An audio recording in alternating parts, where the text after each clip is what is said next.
I'm Eric Hay from Warts Beverage, Illinois.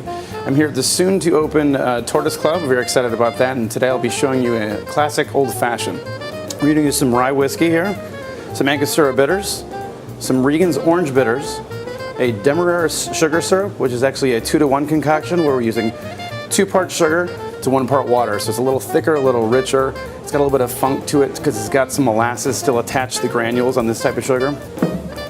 We're going to start off with our bitters here, just for the mere fact that in case this is slightly loose on the dasher cap there, we're not going to get too much in there. So 3 dashes of that, 2 dashes of the orange. And then I'm going to add our whiskey here. This is Templeton Rye whiskey, Prohibition era whiskey that came to us from Iowa during Prohibition.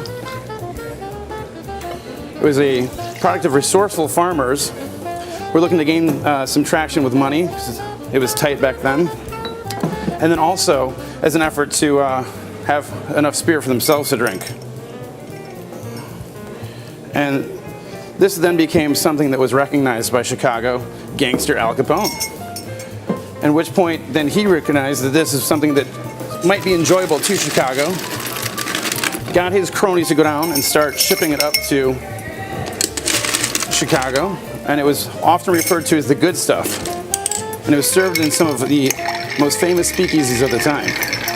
Now this drink itself was not originally called the Old Fashioned. It would have been referred to as a bittered sling, which is a classic concoction back then that would have been consistent of bitters, water, spirit, and sugar.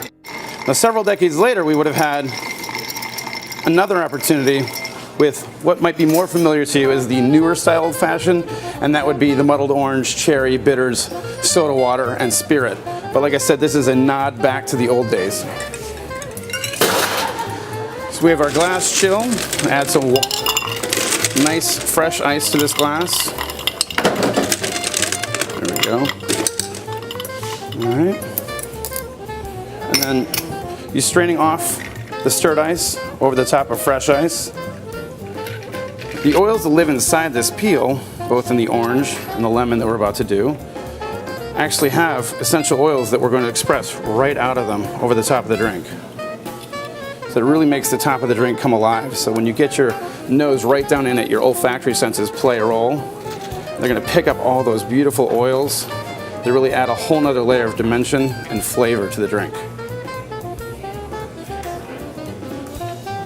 So this is the Templeton Rye Old Fashioned here at the Tortoise Club in Chicago. Enjoy.